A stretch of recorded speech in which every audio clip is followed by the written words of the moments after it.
जब बोन में कोई कमजोरी आती है, जब बाल में कमजोरी आती है, इट मीन्स किडनी की कहीं ना कहीं फंक्शन में अबनॉर्मलिटी है। किडनी फेल ये क्यों होती है?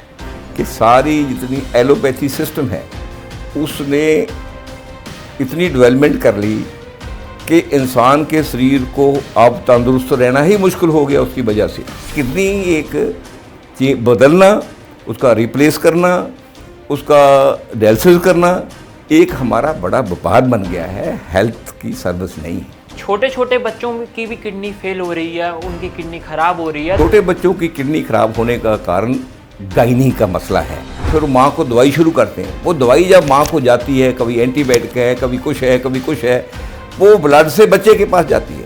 बच्चे के पास जब उसके गर्भ में ही शिशु के पास, उस भ्रूण के पास वो दवाइयाँ जा रही है, क्योंकि वो ब्लड से ही भ्रूण ने बनना है, तो बच्चे की किडनी खराब इसलिए होती है। किडनी जब प्रॉब्लम है 90% लोग वैसे ठीक हो जाते हैं, उनको डायलिसिस वेलिसिस पे नहीं जाना पड़ता।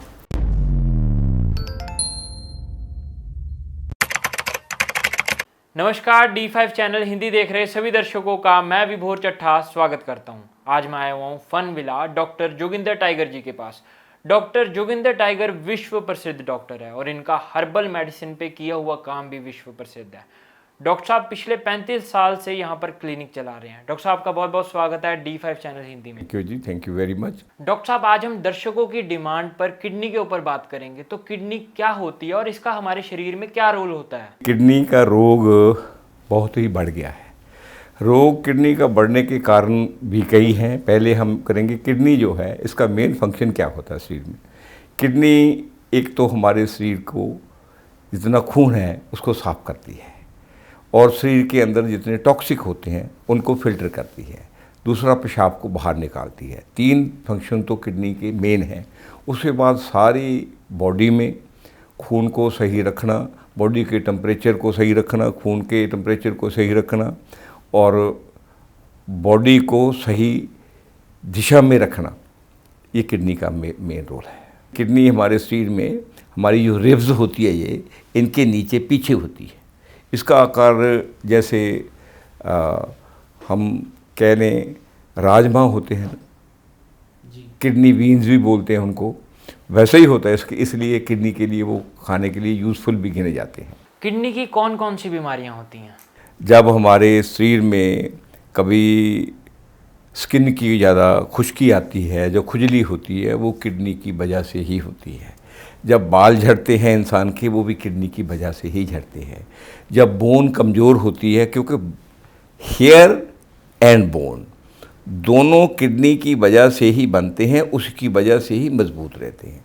जब बोन में कोई कमज़ोरी आती है, जब बाल में कमज़ोरी आती है, इट मीन्स किडनी की कहीं ना कहीं फंक्शन में अबनॉर्मलिटी है। जैसे हमारे स्किन है, लिगामेंट्स हैं, टेंडन्स हैं, जितनी स्किन की डिजीज़ जख्मों वाली, फोड़े फिंसी वाली, महासे वाली भी होगी, वो उसकी वजह लीवर होगा, लीवर की हीट होगी। ऐसे ही इनकी वजह किडनी होती है। किडनी हमारे खून को साफ़ करती है। किडनी हमारे वाइट सेल जो हैं बॉडी के, उनको बनाने में मदद करती है। बोन को मजबूत बनाती है, बालों को अच्छा बनाती है, स्किन को सुंदर बना कर रखती है। तो हम कह सकते हैं कि अगर हमारी स्किन में खारिश हो रही है या खुजली हो रही है हमारे स्किन पे, या हमारे बाल झड़ रहे हैं, तो क्या किडनी में कोई ना कोई समस्या जरूर है? हाँ, जब हमारी स्किन में खुश्की आती है, खुश्की का मीनिंग, क्योंकि जो बॉडी में मॉइस्चर को पूरा रखना, स्किन में मॉइस्चर को पूरा रखना, ये किडनी का ही रोल होता है। जब हमारी स्किन में खुश्की आती है, एक तो खुश्की किसी और डिजीज़ के कारण आती है, जैसे किसी ने फेड़े फिंसी, जैसे मेरे को ये सांप ने काट लिया था ये हाथ में, उसकी वजह से ये प्रॉब्लम खुश्की है। ये दूसरा हाथ ठीक है ना, ये सारा ठीक है, ये ठीक है ना। एक किडनी, एक स्किन पे वैसे खुश्की आ जाए, है ना, वो खुश्की की वजह ऊपर खुजली होती है और जहाँ स्किन खुश्क होती है उसकी वजह किडनी ही होती है, क्योंकि उसमें मॉइस्चर पूरा नहीं हो रहा होता। किडनी कहीं ना कहीं नॉर्मल काम कर रही है। किडनी को एक मैं बात और बता रहा हूँ, आयुर्वेद में वृक्का बोलते हैं और यूनानी में इसको गुर्दा या गुर्दे बोलते हैं। गुर्दे 2, गुर्दा 1, और उसके आगे जो यूरिनल ब्लैडर है उसको आयुर्वेद में पुरुष ग्रंथि बोलते हैं। किडनी को के जो होता है यूरिनल ब्लैडर, उसको मसाना बोलते हैं। और किडनी का ट्रीटमेंट भी आयुर्वेद और यूनानी के सुमेल से हो रहा है इंडिया में मुद्दों से। जब हम कहते हैं कि किडनी का इलाज आयुर्वेद में बहुत अच्छा है, किडनी का इलाज यूनानी और आयुर्वेद दोनों के सुमेल से ही ठीक होता है, कल आयुर्वेद से नहीं होता। किडनी का हमारे शरीर में क्या रोल होता है? किडनी का मेन रोल है हमारे ब्लड को फिल्टर करना, हमारे पेशाब को बाहर निकालना और टॉक्सिक मैटर्स को बाहर निकालना, हमारी स्किन के सरफेस को लचकीला और मॉइस्चर वाला बनाना। जो मॉइस्चर वाली क्रीमें तभी लगाते हैं जिनके किडनी फंक्शन में नॉर्मलिटी होती है। किडनी के ये बहुत बड़े रोल हैं। और दूसरा, वेस्ट पानी को बाहर निकालना, यूरिक एसिड को बाहर निकालना, क्रिएटिनाइन को बाहर निकालना, फालतू प्रोटीन को ठीक करना, ये किडनी का बहुत बड़ा रोल है बॉडी में। जब ये इनमें अबनॉर्मलिटी होती है तब ये सारी प्रॉब्लम किडनी के पास ही होती है। किडनी की फिर फंक्शनिंग ख़राब हो जाती है। फंक्शन ख़राब होने से हमारे शरीर में जो पानी है, जिसको वाटर रिटेंशन कहते हैं, पानी रुकने लग जाता है, जिससे हमारे शरीर में फुलावट आ जाती है। क्योंकि किडनी का मेन रोल हमारे ब्लड प्रेशर को भी ठीक रखना है। किडनी हार्ट की भी बहुत मदद करती है। ब्लड प्रेशर किडनी की वजह से ही नॉर्मल रहता है। बॉडी का टेम्परेचर भी किडनी की वजह से ही नॉर्मल रहता है। इवन किडनी की वजह से हमारा स्टोमक भी नॉर्मल रहता है। जब किडनी फिल्ट्रेशन ठीक नहीं करती, उसमें वाटर रिटेंशन आ जाए तो हमारा स्टोमक भारा हो जाता है, हाजमा ख़राब हो जाता है, कई बार उल्टी आने लग जाती है, कई बार चक्कर आने लग जाते हैं और वो हार्ट की बीमारी आ जाती है। लीवर की भी फैटी बन जाता है लीवर भी, और जॉइंट में भी प्रॉब्लम आने लग जाती है, और स्किन में भी खुजली होने लग जाती है, और आँखों को भी प्रॉब्लम आने लग जाती है। किडनी की बहुत बड़ा रोल है शरीर में। किडनी का ध्यान रखना बहुत ज़रूरी है। डॉक्टर साहब, आजकल एक टर्म बहुत ज़्यादा प्रचलन में है, किडनी फेल। ये क्यों होती है?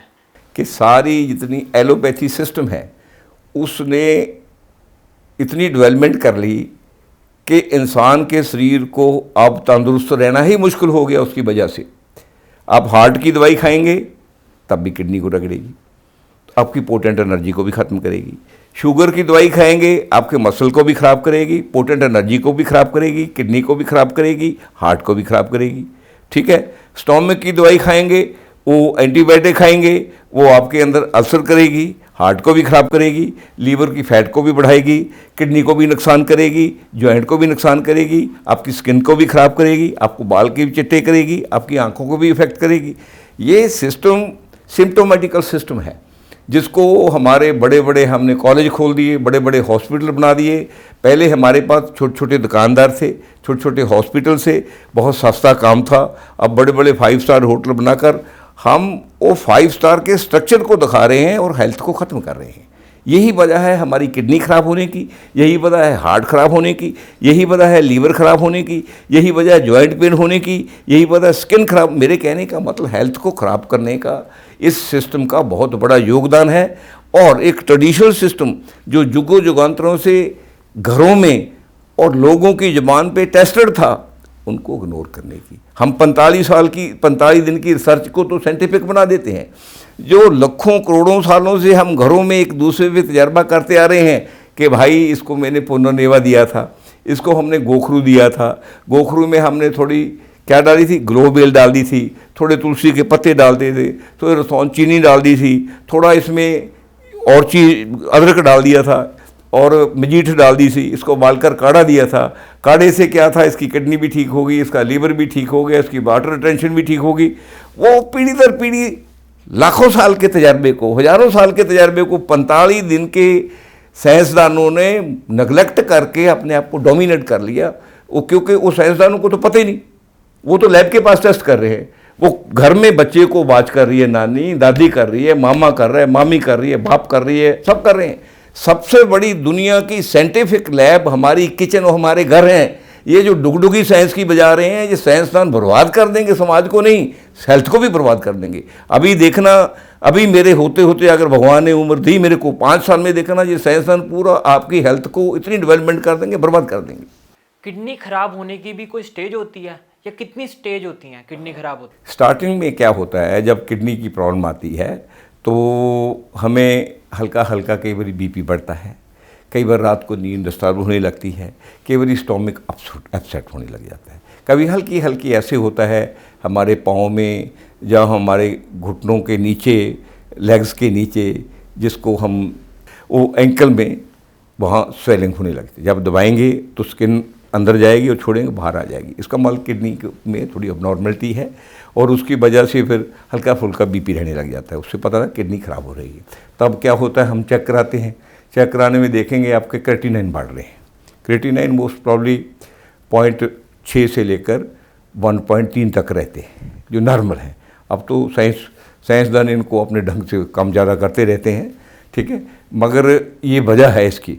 जब इसको चेक कराएंगे, जब देखेंगे क्रेटिनाइन या यूरिक एसिड वगैरह आपका बढ़ा हुआ है, तो किडनी फिल्ट्रेशन प्रॉपर नहीं कर रही, तो पहली सिम्टम में समझ आ जाता है किडनी की प्रॉब्लम आ रही है। अगर उसका ट्रीटमेंट हम तुरंत शुरू कर लेंगे, परहेज़ कर लेंगे, खाना ठीक कर लेंगे, शराब पीते हैं अगर दारू पीते हैं उसको बंद कर देंगे, और कोई ज़्यादा इस शराब जैसे कोई नशे करते हैं उनको बंद कर लेंगे, और अपनी खुराक में अल्कलाइन चीज़ें यूज़ करनी शुरू कर लेंगे। ये त्रिफला वगैरह इवनिंग में सोने के वक्त खाएंगे, क्योंकि किडनी का लीवर से भी संबंध है, पेट से भी संबंध है। पेट जिसमें खाना बनता है हमारे, उसी में प्लाज्मा बनता है, प्लाज्मा से ही ब्लड बनता है, ब्लड से ही हमारा मांस बनता है, मांस से ही मैदा बनता है, उसी से हमारी बोन बनती है, उसी से बोन मैरो बनती है, उसी से शुक्र जो जिसको कहते हैं वो बनता है, उसी से शुक्राणु जिसको वीर्य में जो होते हैं स्पर्म बनते हैं, ठीक है। ये सारा फंक्शन स्टोमक के पास होता है। किडनी को जो एनर्जी है उस बॉडी से ही मिलनी है, उस ब्लड से ही मिलनी है। जब हमारा खान पान ठीक रहता है तो किडनी ठीक हो जाती है। उसके लिए हम वैसे खाने अडॉप्ट कर लेंगे, जैसे क्या है, कुछ ताज़ी हम पालक खाएंगे, ताज़ी मेथी खाएंगे, ज़्यादा घी, कद्दू जिसको कहते हैं, लौकी, पेठा, टिंडो, ठीक है, ऐसी चीज़ों की पे जोर देंगे। पुनर्नेवा, गोखरू वगैरह का काढ़ा पीते रहेंगे थोड़ा बहुता, और उससे किडनी अपने आप ठीक हो जाती है। 2-3 महीने में कोई प्रॉब्लम नहीं पड़ती। और अगर आपको शुगर है, शुगर को कंट्रोल करने के लिए, शुगर को ठीक करने के लिए वो डाइट शुगर के वाली खाएंगे जिसमें शुगर कम होती है, और कुछ ऐसी हर्ब्स है वो साथ में लेंगे तो शुगर भी कंट्रोल होने लग जाती है, बीपी भी कंट्रोल होने लग जाता है, वाटर रिटेंशन भी ठीक होने लग जाती है, हार्ट भी ठीक होने लग जाता है, किडनी भी ठीक होने लग जाती है। इतना कॉम्प्लिकेटेड इलाज नहीं है। आयुर्वेद और यूनानी मेडिसिन एक ही है, और हमारे पास जितने अच्छे ट्रीटमेंट हैं किडनी के और गदूद के, ठीक है, गुर्दे के, ठीक है, और प्रोस्टेट के, ये ज़्यादा बढ़िया यूनानी में है। यूनानी और आयुर्वेद का जब हम सुमेल कर देते हैं तो ये कहते सोने पे सुहागा हो जाता है। फिर तो किडनी लगभग अगर 100 लोगों की ख़राब है तो मेरे ख्याल में 99% लोगों की किडनी, 98% लोगों की किडनी ठीक हो रही है। मैं देख भी रहा हूँ, मेरे पास रिजल्ट आ भी रहे हैं। कोई ऐसा ही चांस होता है हज़ारों में एक आधे को कभी किडनी कोई ऐसी स्टेज बन जाए, रिप्लेसमेंट करानी पड़ जाए, सर्जरी करानी पड़ जाए, मगर हमारे सिस्टम ऐसा बन गया है, पैसे के लालच में हम उसको ट्रीटमेंट ही ऐसा देते हैं कि किडनी अपने आप आहिस्ता आहिस्ता क्रिएटिनिन बढ़ते बढ़ते बढ़ते एक स्टेज आती है तो डायलिसिस पे आ जाती है। डायलिसिस के बाद फिर आपको किडनी रिप्लेसमेंट करानी पड़ती है, उसमें डॉक्टर को 10-20 लाख रुपये बन जाता है। तो इसलिए किडनी एक बदलना, उसका रिप्लेस करना, उसका डायलिसिस करना एक हमारा बड़ा व्यापार बन गया है, हेल्थ की सर्विस नहीं है। डॉक्टर साहब, मेरा यही सवाल था कि अगर किडनी अपने आप ठीक हो सकती है तो उसे ट्रांसप्लांट क्यों करवाया जाता है? मेरे को तो ये बात करते हुई थोड़ा नमोशी होती है कि हम पैसे के लिए कर क्या रहे हैं। अरे डॉक्टर का काम करना है तो हम इंसान को डील कर रहे हैं, कम से कम इंसान की तरह सोच तो पैदा करें तभी डील करेंगे। हम पेशेंट को जब देखते हैं, अगर उसको इंसान नहीं देखते, अपनी इंसानियत से उसमें इंसानियत नहीं देखते, तो हम ऐसा ही करेंगे। कोई पढ़ाई हमको ठीक नहीं कर सकती जब तक आदमी में, डॉक्टर में इखलाक नहीं है। इखलाक जो है ये भी यूनान से शब्द आया हुआ है, यूनानी का शब्द है। इखलाक के बिना आप किसी भी पेशेंट को ट्रीट नहीं कर सकते। जब इखलाक है तो आप सबसे पहले देखेंगे ये बीमार है, इसका इलाज सौखा कैसे होगा, ये इंसान है, इसको कितनी कमाई हो रही है, ये अगर बेचारा महीने में पैसे ही 5,000 कमा रहा है तो ये आपको 5 लाख कैसे दे देगा, या 50,000 कैसे दे देगा, रोज़ डायलिसिस के लिए 3,000 कैसे दे देगा। अगर आपकी सोच इंसान की इतना ठीक है तो किडनी बिल्कुल ठीक हो जाएगी। अगर ठीक नहीं है तो कितना भी हम लोग समझाते रहें ऐसा ही चलता रहे। अच्छा डॉक्टर साहब, छोटे छोटे बच्चों की भी किडनी फेल हो रही है, उनकी किडनी खराब हो रही है, तो वो क्या कारण हो सकते हैं उनकी किडनी खराब होने के? वो छोटे बच्चों की किडनी खराब होने का कारण गायनी का मसला है। औरतें बेवजह गायनी के डॉक्टरों के पास जा रही है, वो पहले ही कह देते हैं माँ को कि आप बेड रेस्ट हो जाओ, अगर बेड रेस्ट नहीं हुए तो आपका बच्चा ठीक नहीं रहेगा। तो दूसरी बार चेक कराने जाएगी, फिर माँ को दवाई शुरू करते हैं। वो दवाई जब माँ को जाती है, कभी एंटीबायोटिक है, कभी कुछ है, कभी कुछ है, वो ब्लड से बच्चे के पास जाती है।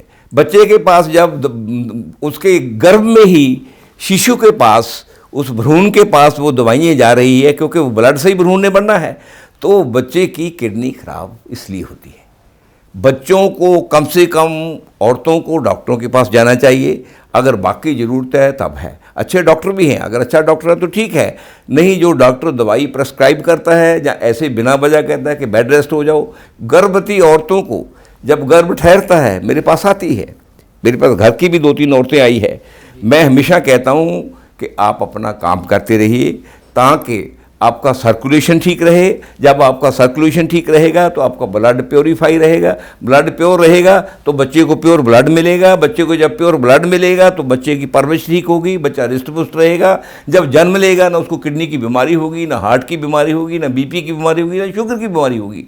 बेसिकली हमारा मेथड और लालच ऐसा बन गया है, हम बच्चे को माँ जब भ्रूण के अंदर ही, जब माँ के पेट में होता है, उसको ब्लड के थ्रू बीमार करते हैं, ठीक नहीं कर रहे। डॉक्टर साहब, किडनी पेशेंट को कई बार कहा जाता है कि ज़्यादा पानी पियो, कई बार कहा जाता है कम पानी पियो, तो ऐसा क्यों कहा जाता है? नॉर्मल जो पानी अपने शरीर को 2 से 2.5 लीटर जरूर चाहिए।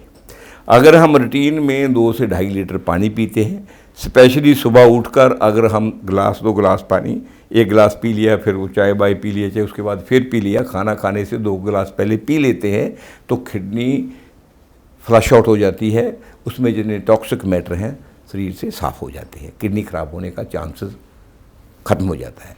जब किडनी ख़राब होती है, वाटर रिटेंशन होने लगती है, तो किडनी को फिल्टर करना मुश्किल हो जाता है, क्योंकि शरीर में पानी पहले इकट्ठा हो रहा है। इकट्ठा क्यों हो रहा है? किडनी फिल्टर करके पेशाब को फ्लश आउट करना है, वो कर नहीं पा रही। अगर आप पानी ज़्यादा पिएंगे तो आपके अंदर पानी और इकट्ठा होने लग जाएगा। जब पानी और इकट्ठा होगा तो आपको वाटर रिटेंशन की वजह से, पानी की रिटेंशन की वजह से, वाटर रिटेंशन की वजह से आपका पेट फूलेगा, आपकी लेग्स फूलेगी, आपको बीपी होगा, सांप फूलेगा, आपको चलना फिरना मुश्किल होएगा, आपको चक्कर आएंगे, आपका सांस जो है पूरा नहीं आएगा, आधा सांस आएगा, आपको ये चीज़ें मुश्किल होती है। इसलिए डॉक्टर लोग जो रोक देते हैं, मगर उसके लिए बहुत घरेलू नुस्खे हैं, और नुस्खों से अगर ठीक ना हो, हमारे पास बहुत अच्छी दवाई है। मोस्ट प्रॉब्ली किडनी का रिजल्ट हमारे पास ज़्यादा तो हम नहीं कहेंगे, मैं 90% इसलिए कह रहा हूँ कि ज़्यादा बड़ी बात ना कर दूँ। किडनी जब प्रॉब्लम है 90% लोग वैसे ठीक हो जाते हैं, उनको डायलिसिस वेलिसिस पे नहीं जाना पड़ता। क्या किडनी खराब होने की भी कोई उम्र होती है या कभी भी खराब हो सकती है वो? बीमारी की कभी भी कोई उम्र नहीं होती, बीमारी एक्सीडेंटल है। एक्सीडेंटल में किसी न किसी की नेग्लिजेंसी है, ठीक है, कोई हमारे खाने में नेग्लिजेंसी है, तो हमारे दिनचर्या में नेग्लिजेंसी है, हमारी सोच और डिप्रेशन सप्रेशन की नेग्लिजेंसी है, हमारी कोई बीमारी ऐसी है जिसका हम ध्यान नहीं कर रहे, उसके बाद बीमारी में जो दवाइयाँ डॉक्टर दे रहा है वो डॉक्टर की नेग्लिजेंसी है। जैसे कोई हार्ट के लिए दे रहा है, कोई शुगर के लिए दे रहा है, कोई लीवर के लिए दे रहा है। अगर आप एंटीबायोटिक देंगे उनको, अब ऐसी दवाइयाँ देंगे जिनसे मसल ख़राब होंगे, फिल्ट्रेशन प्रॉपर नहीं होगी, लीवर फैटी होएगा, और हार्ट में ठीक ट्रीटमेंट नहीं मिलेगा, स्टोमिक ठीक नहीं रहेगा, हाजमा ठीक नहीं, तो किडनी ख़राब होगी। ये सारी नेग्लिजेंसी की वजह से है, चाहे मेडिकल साइंस की हो चाहे पेशेंट की हो। जब पेशेंट अपना ध्यान करेगा और डॉक्टर अपनी ड्यूटी समझकर पेशेंट को ठीक ट्रीट करेगा तो किडनी खराब होने के चांस अगर 90% हैं तो 5% भी नहीं रहते। जब किडनी फेल हो जाए तब क्या होता है? हमारे किडनी को जो पेशाब फ्लश आउट करना मुश्किल हो जाता है, वो ब्लड को प्रॉपर फिल्टर नहीं करती, स्किन पे खुजली होने लग जाती है, जी मचलाने लगता है, कच्चा जी होने लगता है, उल्टी आने को करता है कि मेरी वाटर टेंशन की वजह से बीपी बहुत बढ़ जाता है, श्वास ठीक नहीं आता, फिर रात को नींद नहीं आती, बेचैनी रहती है, कितने ही प्रॉब्लम आती है किडनी की वजह से। क्या चीज़ खानी पीनी चाहिए या क्या चीज़ नहीं खानी पीनी चाहिए किडनी पेशेंट को? हाँ, किडनी पेशेंट को देखिए ऐसा होता है, जब क्रिएटिनिन और यूरिक एसिड ज़्यादा बढ़ जाता है तो सीट्रस फ्रूट से थोड़ा अवॉइड करना किडनी पेशेंट के लिए ज़रूरी है। और थोड़ा जो स्पेशली मिल्क प्रोडक्ट है वो 99% पोल्यूटेड है, इसलिए मिल्क प्रोडक्ट किडनी में तकरीबन बंद करने चाहिए। बाशर्त के मिल्क चरांद का, गाय का और भैंस का और बकरी का, खुली हवा में चरने फिरने वाली का हो, फिर कोई मिल्क प्रोडक्ट किडनी को ख़राब नहीं करते। किडनी में रेड मीट भी जब ख़राब होता है तो उसको कम कर लेना चाहिए, फ़िश को भी कम कर लेना चाहिए, एग को भी कम कर लेना चाहिए। जबकि नमे लोग लिख रहे हैं एग भी खा लेना चाहिए, ये भी, क्योंकि खराबी में खराबी पैदा करने का तो आइडिया नहीं। क्योंकि जितना हम, जब देखिए कोई पेशेंट बीमार है वो 5 घंटे काम करता है, रिस्ट पुस्ट है वो 8 घंटे काम करता है, और ज़्यादा बीमार हो गया वो 3 घंटे काम करता है। 3 घंटे काम करने वाले को खुराक उतनी ही चाहिए जितनी उसको ज़रूरत है, ठीक है नहीं। किडनी जब बीमार हो जाती है वो हमारा शरीर भी साथ में बीमार हो जाता है, वो ज़्यादा खुराक को हजम नहीं करता, इसलिए लाइट खुराक का किडनी के वक्त, खराब के वक्त मिलना ज़रूरी है। उसमें ज़्यादा लौकी खाएं, कद्दू घिया खाएं, मगज खाएं चारों, ठीक है जी। और उसमें खजूर भी खा सकते हैं आप, उसमें पुनर्नेवा पी सकते हैं, गोखरू पी सकते हैं, है ना, ग्लोबेल पी सकते हैं, और उसमें मजीठ पी सकते हैं, अदरक ले सकते हैं, कितनी चीज़ें हैं, और सारी सब्जी ले सकते हैं। मिल्क प्रोडक्ट कम कर लेने चाहिए। और किडनी के पेशेंट को चीनी कभी नहीं खाना चाहिए। वैसे चीनी वैसे भी लाइफ में नहीं खाना चाहिए, क्योंकि गुड़ जो है ना, गुड़ में चीनी के मुकाबले 36% जो है पौष्टिक तत्व होते हैं। स्पेशली गुड़ में ब्लड बहुत है, आयरन बहुत है, मिनरल्स बहुत है, वो चीनी में नहीं होते। चीनी हमारी बॉडी को ख़राब करती है। गुड़ सिर्फ ये है कि आम लोगों को समझ नहीं है, अगर गुड़ सही है तो गुड़ जैसा गुड़ किडनी में आप खा सकते हैं, और शक्कर भी खा सकते हैं। कौन से फल खाना किडनी पेशेंट के लिए सही होता है, अच्छा होता है? देखिए, सीट्रस फ्रूट कम खाएं, और किडनी के लिए एप्पल भी कम खाएं, क्योंकि एप्पल जितना टेस्ट हो रहा है, एप्पल में लगभग 60% जो है उसमें टॉक्सिक आ रहे हैं, क्योंकि उसको इतनी 70 60 किलो उनके पेड़ में खाद डाली जाती है। वो उसकी जो रूट्स है वो सक करके एप्पल को खुराकी देती है। हम लोग एप्पल को सुंदर देखते हैं, एप्पल ईटेबल नहीं रहा इंडिया में, इसको अवॉइड कर लेना चाहिए। किडनी पेशेंट को अमरूद खाना चाहिए, बहुत काम की चीज़ है। केला थोड़ा सा कम खाना चाहिए क्योंकि लोड देता है। सीट्रस फ्रूट कम खाना चाहिए। किडनी पेशेंट को बेर खाने चाहिए, खजूर खा लेनी चाहिए किडनी पेशेंट को, और सीजन की सब्जियाँ सारी खा लेनी, पपीता खा लेना चाहिए। बहुत खाने पीने की किडनी पेशेंट को ज़्यादा मनाही नहीं है, सिर्फ वो चीज़ें नहीं खानी चाहिए जो ज़्यादा यूरिक एसिड बनाती है, प्रोटीन बनाती है, उनको अवॉइड करना चाहिए। बाकी किडनी पेशेंट को सारी चीज़ें थोड़ी बहुत ही खा लेनी चाहिए, उसको फ़ायदा ही करती है, नुकसान नहीं करती। डॉक्टर साहब, हमारे दर्शकों को बता दीजिए कि प्रोटीन और यूरिक एसिड किन किन चीज़ों में ज़्यादा बड़ा होता है? देखिए, प्रोटीन बेसिकली हमारी बॉडी के लिए ज़रूरत है, क्योंकि वो हमारी बॉडी का इम्यून सिस्टम बनाता है। जब किडनी ख़राब होती है तो प्रोटीन को बॉडी में हाजम करना बड़ा मुश्किल हो जाता है। प्रोटीन सारी चीज़ों में पाया जाता है। प्रोटीन वाली जितनी मीट में भी प्रोटीन है, मुर्गे में भी प्रोटीन है, और जितने हमारे ड्राई फ्रूट्स हैं और मेवे हैं और मगज हैं, उनमें भी प्रोटीन है। कम मात्रा में खाना चाहिए, ठीक है नहीं। और यूरिक एसिड बढ़ाने वाली चीज़ें जैसे है, ज़्यादा दालों में यूरिक एसिड बहुत ज़्यादा होता है, तो किडनी वाले पेशेंट को छिलके वाली दालें अवॉइड करनी लेनी चाहिए, और जिनमें भी यूरिक एसिड और प्रोटीन है उनको अवॉइड करना चाहिए। तो कौन सी दाल किडनी पेशेंट के लिए ज़्यादा फायदेमंद होती है? किडनी पेशेंट के लिए सबसे बढ़िया दाल जो है मूंग की दाल है। मूंग की दाल लीवर के लिए बहुत अच्छी है, हार्ट के लिए बहुत अच्छी है। और आपको पता होगा, पहले आम घरों में मूंग मसरी ही दाल खाते थे या तूर की दाल खाते थे। ये बड़ी यूज़फुल दालें हैं, खा लेनी चाहिए। और कुल्थ की दाल भी किडनी के पेशेंट को खानी चाहिए। कुल्थ की दाल से किडनी ठीक रहती है। और मक्की ज़रूर खा लेनी चाहिए, देसी स्पेशली, अमेरिकन मक्की नहीं खानी चाहिए।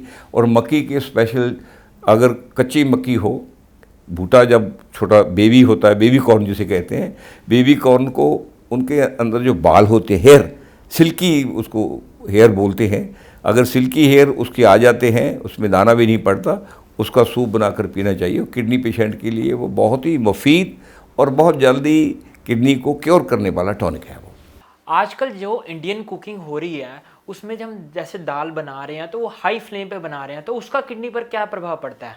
देखिए, उसका किडनी पर भी नहीं, सारे शरीर पे ही अफेक्ट होता है। किडनी एक शरीर का पार्ट है।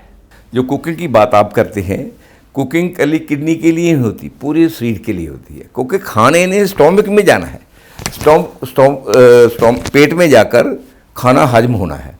खाना हजम होने के बाद उसका क्या बनना है? प्लाज्मा बनना है। प्लाज्मे से ब्लड बनना है, ब्लड से हमारी स्किन बननी है, स्किन से मैदा बनना है जिसको फैट कहते हैं, निचले वाली।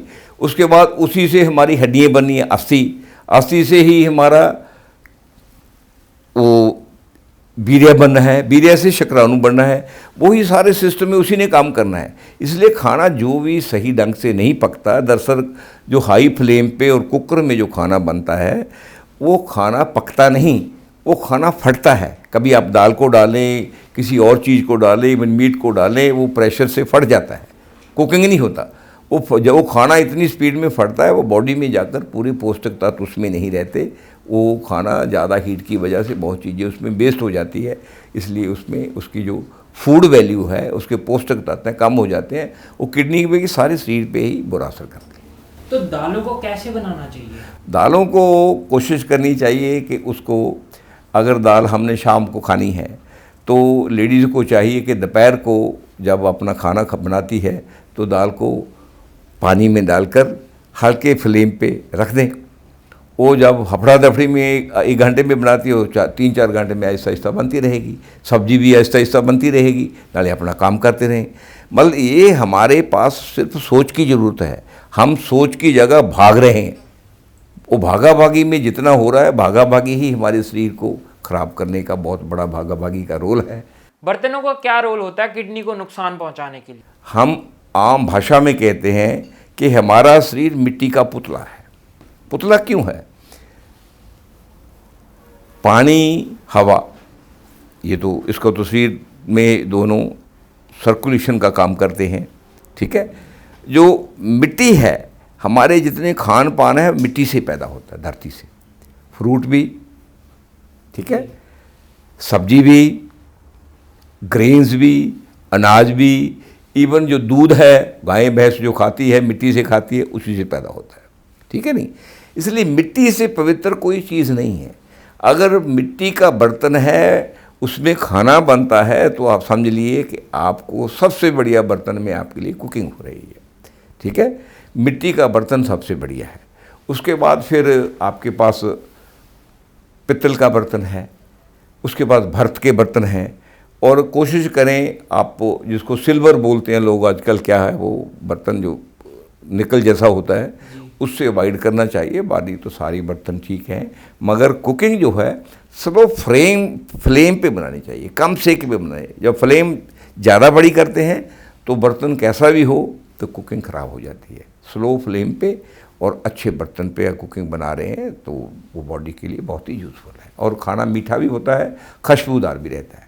अच्छा डॉक्टर साहब, जैसे जो आजकल की गृहिणियाँ हैं, महिलाएं हैं, वो जब खाना बना रही होती हैं तो ऊपर जो पानी होता है उसके ऊपर झाग आ जाते हैं, तो वो हटाती नहीं है, तो क्या उससे भी बीमारियाँ होती हैं? ऐसा है, ये अलग अलग डिपेंड करता है। सभी खाने पे झग नहीं आती। जैसे जितनी दालें हैं, दालों पे झग हमेशा आएगी। उसका रीज़न ये होता है कि दालों में थोड़ा फ्लेमेबल और ऊपर उसका फॉग बनने वाला यूरिक एसिड होता है। वो पहले जो हमारी दादी नानी थी, मेरी मदर भी थी, वो कड़छी से उस झग को परे कर देती थी, क्योंकि वो यूरिक एसिड जाकर किडनी में और बॉडी में और ब्लड में सभी जगह नुकसान करता है। इसलिए उसको हटा देना अच्छी बात है। सब्जियों में ऐसा कुछ नहीं है, सब्जियों में कोई ऐसा फॉग नहीं बनता, ना ही ऐसा यूरिक एसिड बाहर आता है। ये मोस्ट प्रॉब्ली कभी राइस में आ जाता है, कभी दालों में।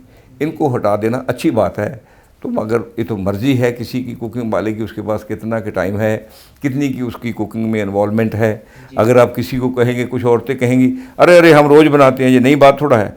उसको कौन समझाए, अभी तू फास्ट है भाई, ठीक है। अच्छा जी, कहते हैं बीपी, शुगर, एंटीबायोटिक और पेन किलर की दवाइयाँ खाने से किडनी पर प्रभाव पड़ता है, किडनी खराब होती है। क्या ये सच है? ये सच नहीं, ये 100% सच है।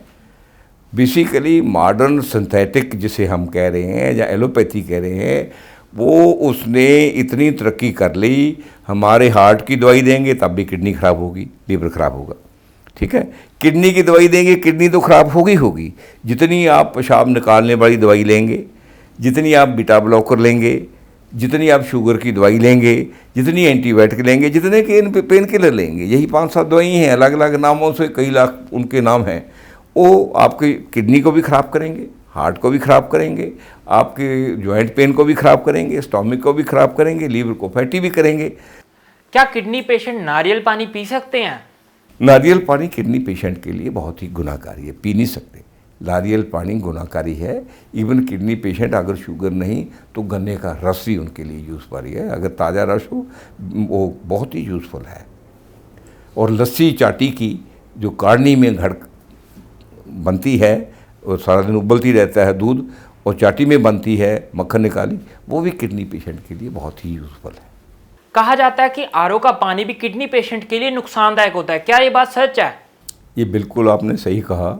पीछे मेरी एक पानी की इंटरव्यू थी जिस पे मैंने एक हिंदुस्तान की फिल्म इंडस्ट्री की बहुत सुंदर हीरोइन सी उस पर कमेंट्स भी करा था। मैंने कहा तेरे पास पैसा बहुत है, आरओ के एडवर्टाइजमेंट छोड़, लोगों को जॉइंट पेन मत कर। ठीक है, बेसिकली जो नॉर्मल वाटर है उसका पीएच लेवल और ब्लड का पीएच लेवल एक ही होता है। जब हम आरओ का पानी पीते हैं तो उसमें से बहुत मिनरल्स, बहुत और चीज़ें फिल्टर होकर एक तरफ हो जाती है, तो बॉडी के लिए पौष्टिक वाटर नहीं मिलता। दुनिया में आपको एक बात मैं बता रहा हूँ, पानी से ज़्यादा किसी भी चीज़ में मिनरल्स, विटामिन लिक्विड चीज़ में नहीं होते। पानी सबसे सुप्रीम है मिनरल्स के लिए। लिक्विड आपको फ्री में मिलने के कारण आप पानी को बॉदर नहीं करते। पानी में सारे विटामिन, सारे मिनरल, सारी चीज़ें होती हैं। अगर मिट्टी के बर्तन में रखा हुआ पानी पिए तो क्या वो फायदेमंद होता है? हम मिट्टी से ही बने हैं, सारा खान पान भी हमारा मिट्टी से ही बन रहा है। ठीक है, जब पानी को हम मिट्टी में रखते हैं, एक तो उसके मसाम से उसमें ऑक्सीजन जाती है, दूसरा उसमें जितने लाइंग चीज़ें, कोई और चीज़ें ऐसी होती है जो उसको शरीर में जाकर ख़राब करती है, वो मिट्टी में जाकर बैठ जाती है, मिट्टी के बर्तन में उसको अपने साथ जोड़ लेता है, उसके बाद वो पानी और शुद्ध हो जाता है। किडनी पेशेंट्स को कौन कौन सी एक्सरसाइज करनी चाहिए जो उनके लिए लाभदायक हो? किडनी पेशेंट के लिए नहीं, सभी लोगों के लिए पहले तो एक्सरसाइज बहुत ज़रूरी है। चाहे एक्सरसाइज करें, चाहे फिजिकल वर्क करें। फिजिकल वर्क करना बहुत ज़रूरी है, उसमें एक्सरसाइज अपने आप आ जाती है। जितना हो सके थोड़ा बहुत पैदल चलें और थोड़ा बहुत अपनी रनिंग कर सकें। उम्र के मुताबिक, बड़ी उम्र में नहीं तो नहीं होती, 60-70 साल के बाद वो करें। और जितना बॉडी को हो सके अपनी को ट्विस्ट करें, और जितना हो सके सांस की एक्सरसाइज जिसको प्राणायाम कहते हैं हम, वो करें। सांस की एक्सरसाइज जितना भी कर सकें। प्राणायाम में क्या होता है, किडनी की एक्सरसाइज में सबसे बढ़िया गदूदों की एक्सरसाइज में भी, जिसको प्रोस्टेट ग्लैंड्स कहते हैं, और किडनी की एक्सरसाइज में भी अनुलोम विलोम और कपालभाति, ये दो ऐसे श्वास की क्रिया हैं, प्राणायाम ऐसे हैं जब प्राण को हम क्या करते हैं, अंदर से लेते हैं और उसको बाहर निकालते हैं। ये हमारी नेवल देखिए क्या है, ये नेवल हिलेगी। नेवल हमारी बॉडी का सेंटर पॉइंट है। जब सेंटर पॉइंट हिलता है तो हमारा सारा सिस्टम चार्ज होता है। हार्ट चार्ज होता है, पूरा लीवर चार्ज होता है, लंग्स चार्ज होती है, डायाफ्राम चार्ज होता है, इंटेस्टाइन चार्ज होती है, किडनी चार्ज होती है। इसलिए ये कपालभाति और अनुलोम विलोम, ये दोनों श्वास की जो एक्सरसाइज है इनको करना कभी ना भूलें। और फिजिकल एक्सरसाइज जहाँ मशक्क़त करना, थोड़ा बहुत काम, अगर किडनी की बीमारी आ जाए तो लाइट करें, अगर नहीं है तो पूरा काम करें। दो चीज़ें बहुत ज़रूरी है। और साफ़ खाना खाना, साफ़ वातावरण में रहना, सोच को ठीक रखना, एम्बिशन कम रखना और दौड़ में कम भागना, और बात को सही ढंग से सोचकर उसका सही नतीजा देखकर फिर ही उसकी तरफ बढ़ना, बेवजह किसी चीज़ के से ना उलझना। ये आपके स्वास्थ्य के लिए, आपके पूरे शरीर के लिए, अपनी किडनी के लिए बहुत ही ज़रूरी है। और ये मैं एक दूसरी बात ये भी कहूँगा, ये एक मेडिसिन भी है, इससे ही आधी किडनी ठीक हो जाती है। आपने जैसे बताया कि नाभि हमारी शरीर का सेंटर पॉइंट है, सारी नसें इसके साथ कनेक्टेड हैं, तो क्या घी डालने, नाभि में घी डालने का भी कोई फ़ायदा होता है? जिस चीज़ ने मूवमेंट करनी है उसमें जितनी लचक होगी वो उतनी बढ़िया रहेगी।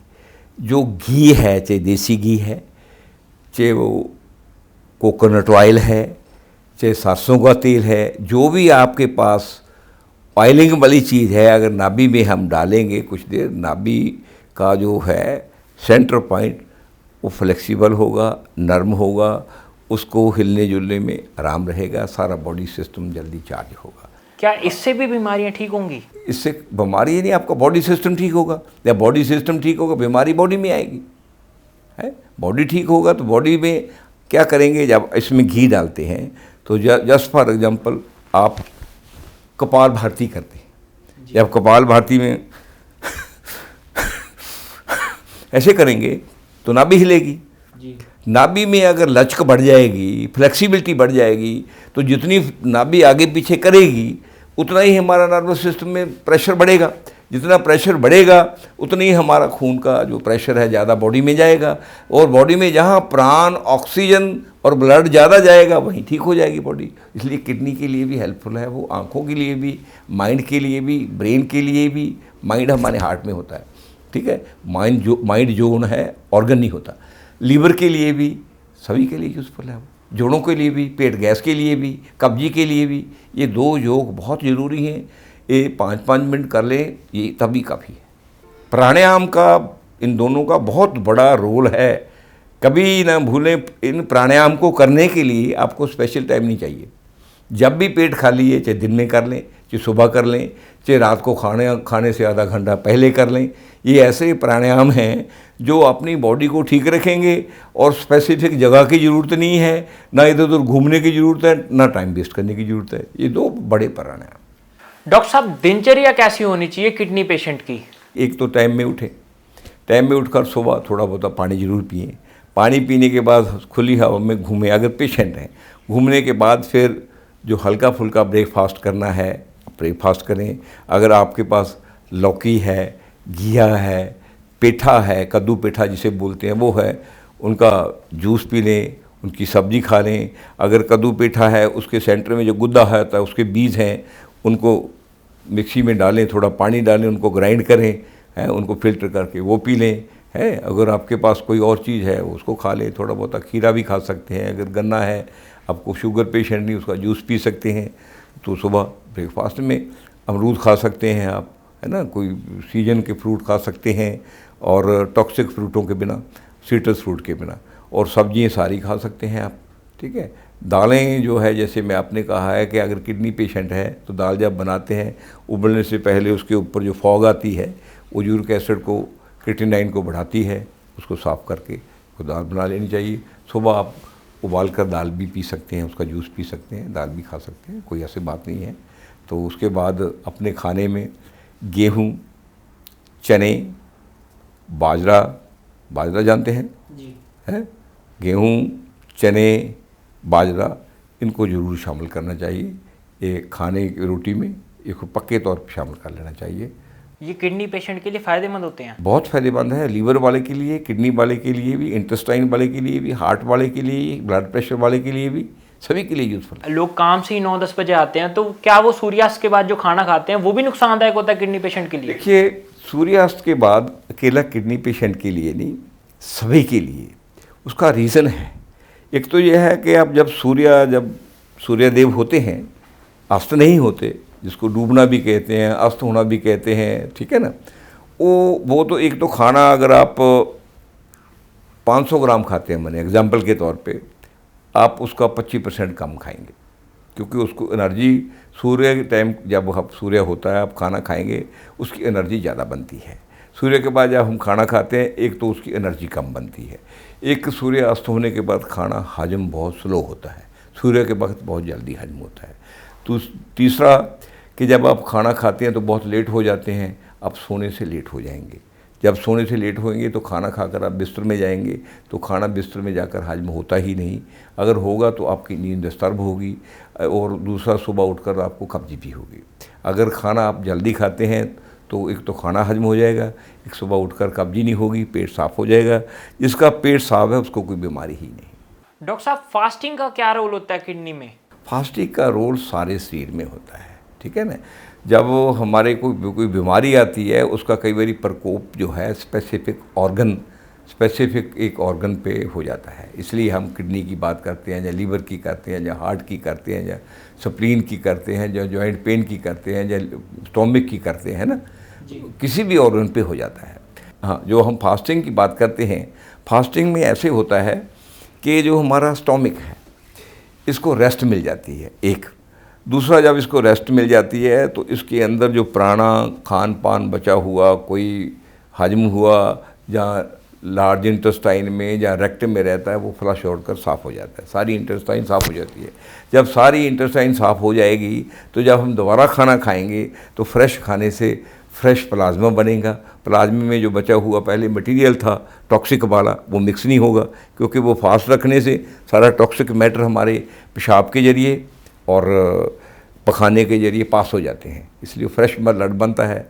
जब फ्रेश प्लाज्मा बनेगा, फ्रेश ब्लड बनेगा, उसी से फ्रेश बॉडी हो जाएगी, तो बॉडी में कहीं तक टॉक्सिक नहीं जाएंगे। फास्ट रखने से टॉक्सिक मैटर बॉडी में साफ़ हो जाते हैं और पैदा नहीं होते, इसलिए फास्टिंग कभी कभी करना ज़रूरी है।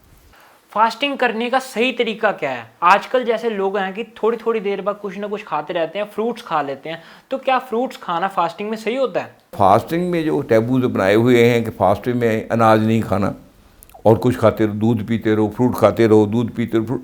अरे भाई, पेट को खाली तो करना है।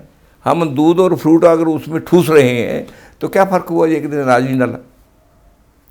फास्टिंग का मीनिंग होता है खाली रखना। जब हम खाली रखेंगे तभी पिछला टॉक्सिक मैटर फ्लश आउट होगा।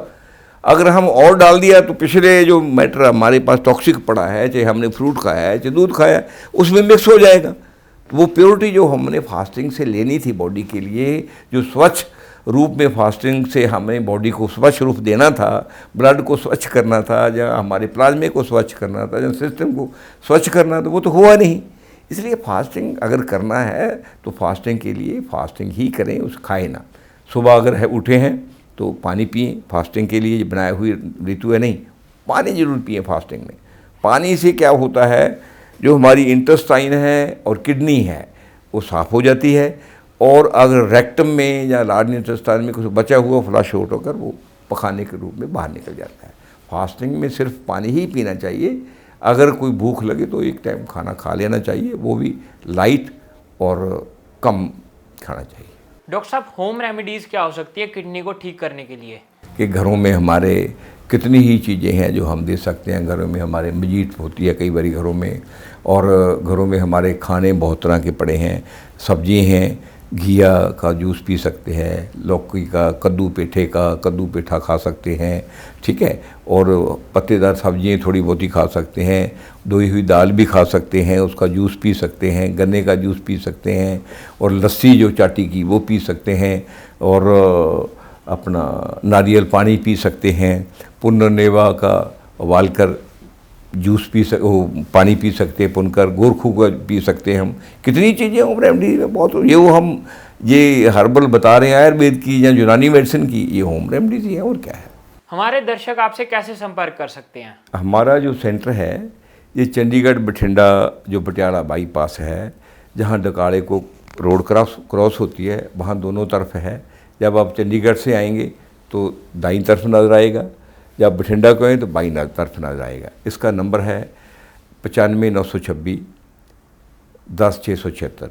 इसका ये नंबर है। मेरा नंबर है 8360 34896। अगर वो नंबर रिसेप्शन का है वो ना मिले तो मेरा पेशेंट तब नंबर मिला लें, वरना मेरे को परेशान ना करें, मेरे को और बहुत काम होता है। डॉक्टर साहब, आपने बहुत महत्वपूर्ण जानकारी दी है। मेरे ख्याल से इंटरव्यू के पब्लिक होने के बाद जो किडनी के लेकर भ्रम है वो खत्म हो जाएंगे। डॉक्टर साहब, आप हमारे साथ जुड़े, आपका बहुत बहुत धन्यवाद। Thank you very much, thank you very much. अगले एपिसोड में फिर मुलाकात होगी, तब तक के लिए नमस्कार।